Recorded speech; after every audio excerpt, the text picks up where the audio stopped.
Sa bayan ng Butig may leader na maaasahan. Sa bawat serbisyo, bayan ang inuuna.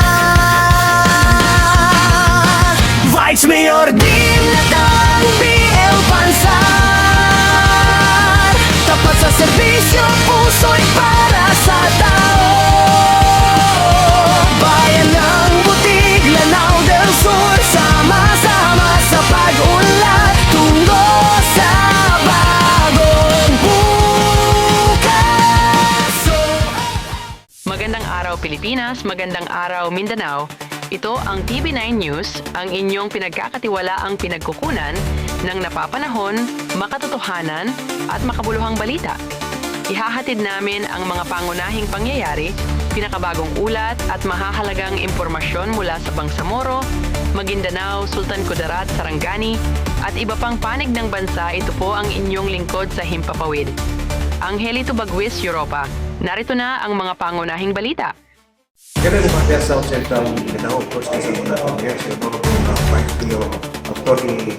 Nin Natang Pansar, ang ating Vice Mayor ng bayan ng Philippines, nalalagyan ng Lanao del Sur. Siyempre, kalimitan po ng mga bayan ngayon, ang unahing ninanais nila ay bayan. So, kung saan ang bayan natin, siyempre kayo po ang former Mayor Teo, but then the guidance is taking maraming salamat for this opportunity.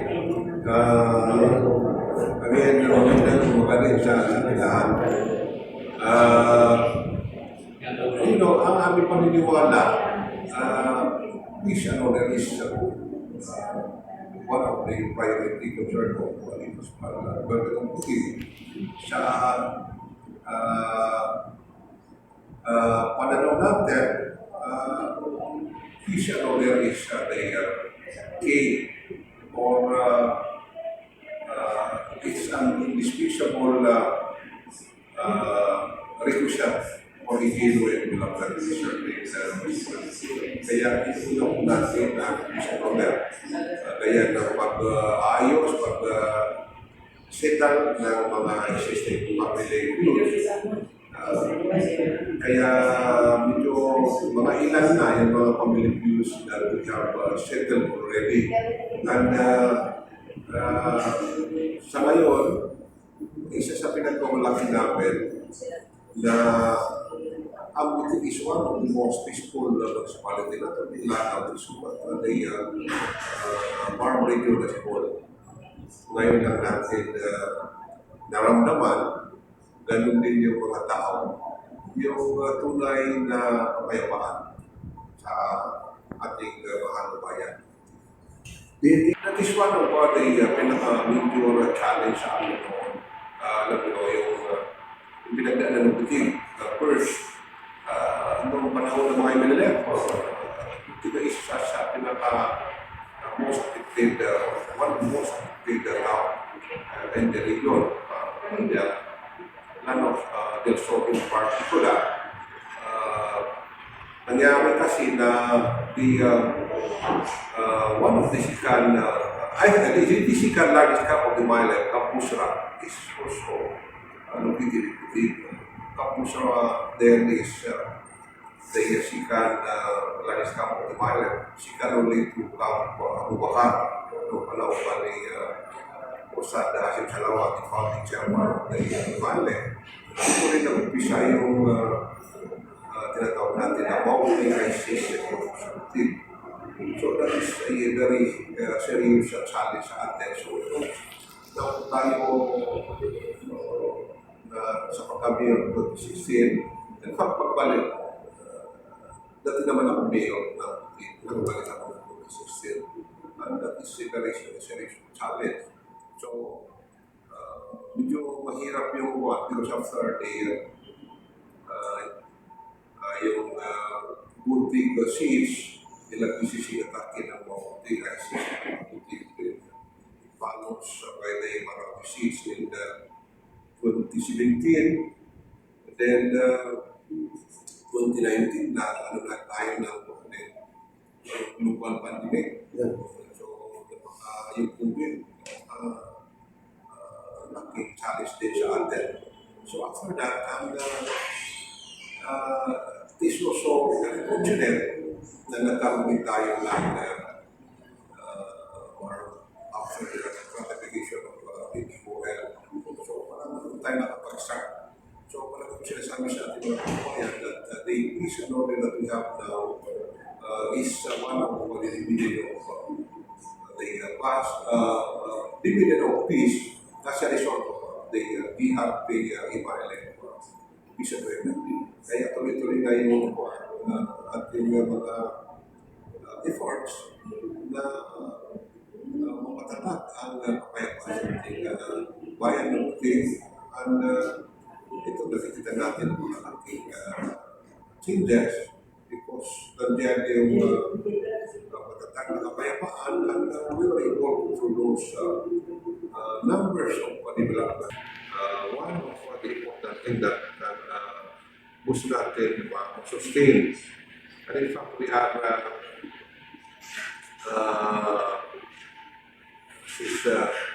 inaano natin ang puting na maging agro-ecotourism. That's one of the vision. With all the potential that we have in the municipality, we are pushing for to make Butik as one of the major tourist destination in the park. Hindi ka by operation before creating one of the ingredients meaning what we call the peace or an order that respect will remain as being a lawyer or lawmaking body in your profession. For this one, yung ingredients of giving respect from the other municipalities, I think by means of respect to your profession or to your attitude or character. Mayroon niyang contribution pero hindi naman nasusukat sa profession. Sa atin, importante, sincerity ng isang leader. Yung bagang malasakit. Ako naman ay dito pinaganak, dito okay. At alam ko lahat yung ating mga problema, pinagdaanan ng ating mga kabayan. Kaya that is an advantage. Alam natin yung mga problema, alam natin yung mga tao, and kung anong pangangailangan nila. So, being a lawyer is also an advantage.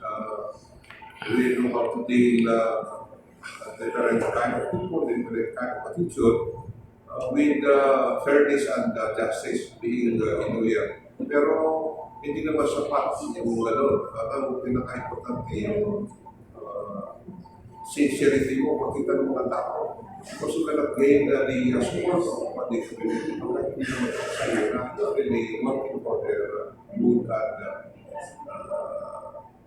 betterment. Well, the truthfulness, ang commitment o yung truthfulness na kanilang panunumpa ay nakabit nila through your intervention. Pinaparamdam natin sa kanila na ang gusto natin mapakinabangan nila yung matatag na kapayapaan. Upang sa ganun, maisulong natin lalo ang mga kabutihan. Paano umangat ang kanilang pamumuhay, the social and economic standing of the constituents. And that is why we are really working for a lot of development projects para sa kanila tulad ng mga daan, mga tulay, agricultural base because Butig is primarily an agricultural town and we have a very big agricultural base. Isa kami sa pinakamalawak ang lowland rice field. We have upland rice field. We have abundant of water supply that na kailangan ng mga mga ating magsasaka. So with all this potential, the local government unit ayun, alam mo naman na I am not vice mayor but I am the former mayor and ay yung mayor now is parehas ang aming family name. So, hindi malayo magtulungan. Wala kaming problema sa isa't isa sa pagsulong ng mga magagandang plano para sa ating bayan ng full implementation of what we call purpose of the government na kailangan from grassroots at ma-feel nila na yung government ay talagang tumutungo sa kanila, may nangyayari sa kanila dahil ang dahilan daw ng conflict sometimes eh yung gobyerno hindi makalapit doon sa kanilang komunidad. But then, nakita rin naman na i-out na yung Washington citizen. That is one thing na yun siya, kaya maraming tao yan sa ating pagkakasya. Hindi, ako pa lang nag-start ngayon din, sa bukas, matapos, national program para tulong doon sa mga ating senior citizens. Para yan, we have 2,000 senior citizens, more than 2,000 senior citizens, and we're receiving 6,000 each. That's 6 months. So,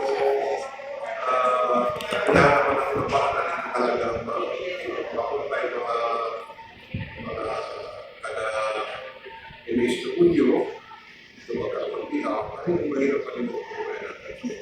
That is na servisyo na we are bringing the government to that is the people. Marami sila mahirap. Marami mga efforts. National, provincial government, sa munisipyo. So, pinagsama-sama natin yung mga programa para tulungan yung mga sa ganun, para tulungan nila. Hindi sila pinagpapayahan natin.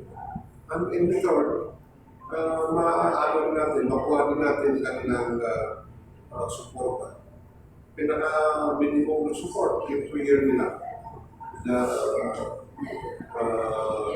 manatili ang kapayapaan at kaunlaran ng ating pangalabayan. Maraming mga magagandang tourist spot. Una yung mga waterfalls namin. Ang pinakamagandang waterfalls, hindi lang sa Lamo, sa Mount siguro, I think. Pinakamagandang waterfalls sa Putik. At saka hindi lang isa, hindi lang tatlo. Ilang ang several waterfalls dito sa Putik. Mayroon kami yung mataas na bundok sa buong Mount Yapayungan at sa mga Makatuloy dito rin sa Putik. So, napuntaan ko yan lahat. Yung Mount Makatuloy,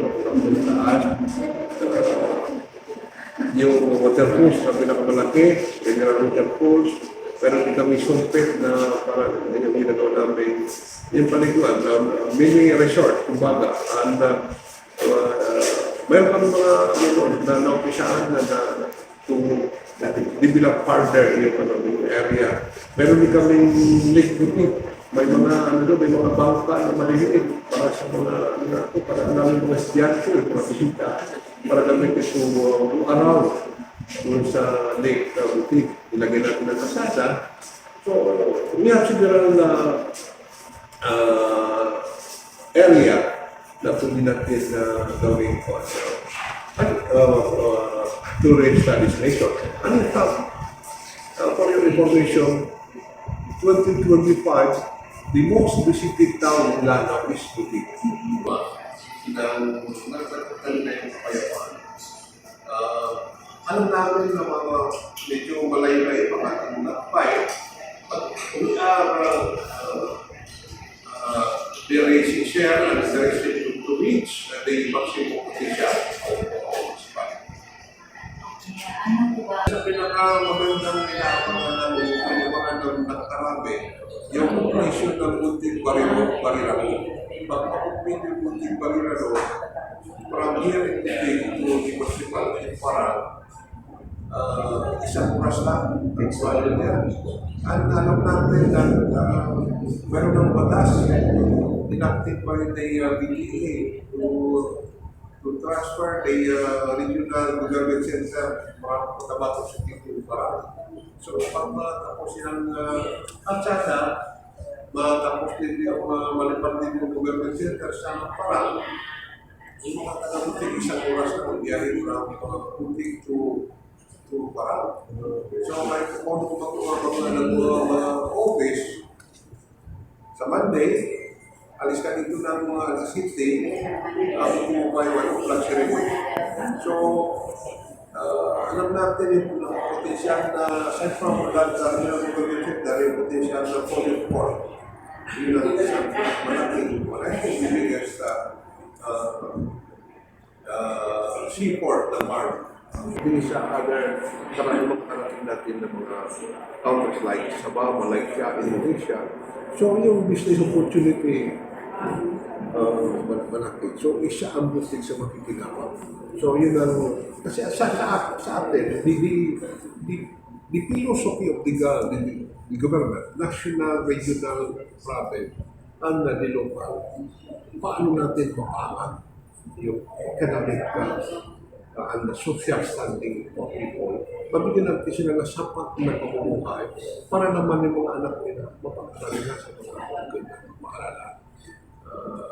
Hindi nila maging problema yung pagkain ng mga kanilang pamilya. So, yun ang ating pinagsisikapan na pagdating ng araw, yung mga taga-Butik ay mayroon silang sapat na anak buhay where they can bring their children to different schools. Pagdating sa high school, college, kaya na nila paaralin ang kanilang mga anak. So, time na darating yung mga panahon na halos lahat ng mamumuno mamamayan ay nakapag-aral ng maganda ang magkakaroon ng magandang profession, education. So, you could just imagine kung lahat ng mga tao, ilupin din lahat. Maraming application kaya hindi lang standard, sira. Iba't lang hindi isa sa manipulog sa marami kami ng mga bahay ng mga matagal na mga bahay ng mga great-grandfather, grandparents, kaya mga kamakita, nasunog, pati mga artifacts na wala na so na pinagkako at because of what they result of what they eradication rebellion by the MNLF in Philippines. So, ito dapat tuloy-tuloy after the establishment of Taliban. Saan na nga tuloy-tuloy na kahit kung natin sa konti, katanda, at least mo pa na ating goal na yung mga anak natin, hindi na mararanasan yung mga naranasan natin kung na talagang magulo ang ating bayan. Pero sa tingin, sinabi, alam mo nila para alam mo kung 26, pero naman silang punto kung natin especially Lakupan, where di ka na po hindi tayo nag-iher. Pero siguro dahil paparami tayo eleksyon, hindi natin sila rin, para hindi na po dumatlag. Assurance ang MPW district na 21 masama sa 2026 yung inupunuan sa 2027. Sigurado sila maraming person na anak ng puno. So, kung marilis early part of 2027, we are very optimistic na pag dito in 2027 matapos natin kasi ang ulang lang 2.5 kilometers. So, pati ng kontrakto, matagal na yung 6 months yan. Tapos yung lang pag-alin yung pasada. Lalo na tayo dahil meron ng Cotabato, dyan na nagdaan. Kung Cotabato, mga 1.5 hour lang, hindi ko na tayo. Pero mababa na rin ang sektor lang, kulang sa equipment. Pero sa mga madalian na nangangailangan ng consultation, gamot, medical care, na bibigyan natin ng solusyon na actually nakagad sa ating mga rural health unit family. Again, natin lang yung ating ratio at sa munisipyo. Pero di kami, bali sa munisipyo, tatlo ang buwan ng province. Hindi ang rural health unit namin tatlo. O ang mulas natin meron. Ang mulas natin, transport. Pag pinakain para akong iiligan, hindi na ganyan ko. So, isa sa priority natin yung health services at kaya napakasalamat din sa ating hospital. Ito siya ay magaling ang mga sa Pinas. Sa social workers natin, mga kamuligan. Kaya kung natin yung pagkakas na is the result of commitment stakeholders, collaboration ng commitment stakeholders. PNP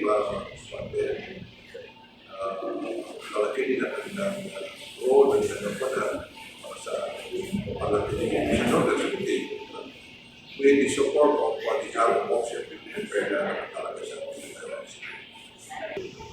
so parang basic needs ng kwan. In fact, isa pinagmamalaki natin ako din for several years. Siguro pang-apat na to. Awardee kami ng gawad kalasan. Ibig sabihin, fully compliant ang MDRRE muna. Just, nagkaroon ng recognition ng MDRRE mo siya sa fully compliant MDRRE mo sa ano. So, ganun yung mga regional na po.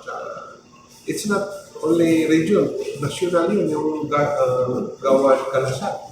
Awardee kami for the last 4 years. Pag first na 2025, awardee kami ng sa national. Ibig sabihin na yung pinaka-minimum or basic needs para sa mga calamity, complete ang staff, complete equipment for any impending eventuality pag pinakailangan ng ating mga kabuhayan. Sa ating nakikita serious problems as the forthcoming farm election is concerned. In fact, sinasabi natin sa mga tao this is the first public administration one. And napaka-significant, napaka-importante ang full participation ng mga tao para tayo ay pumili ng gusto natin mamuno yan sa district, representative, tapos sa mga party list, and even sectoral. We are part of what they group explaining to the people na ito yung mga napaka-importante ng mga opportunity na binibigay sa mga tao choose their own leader. At sa ito ba, maraming pagpakukulang sa bar. Consider na pagkulang ito, kaya alam natin na may mga kukulang. But kaya naman natin yung mga matitino. Kaya natin pumili ng matitino mga leader na sila yung papalit sa regular parliamentary system ng bar.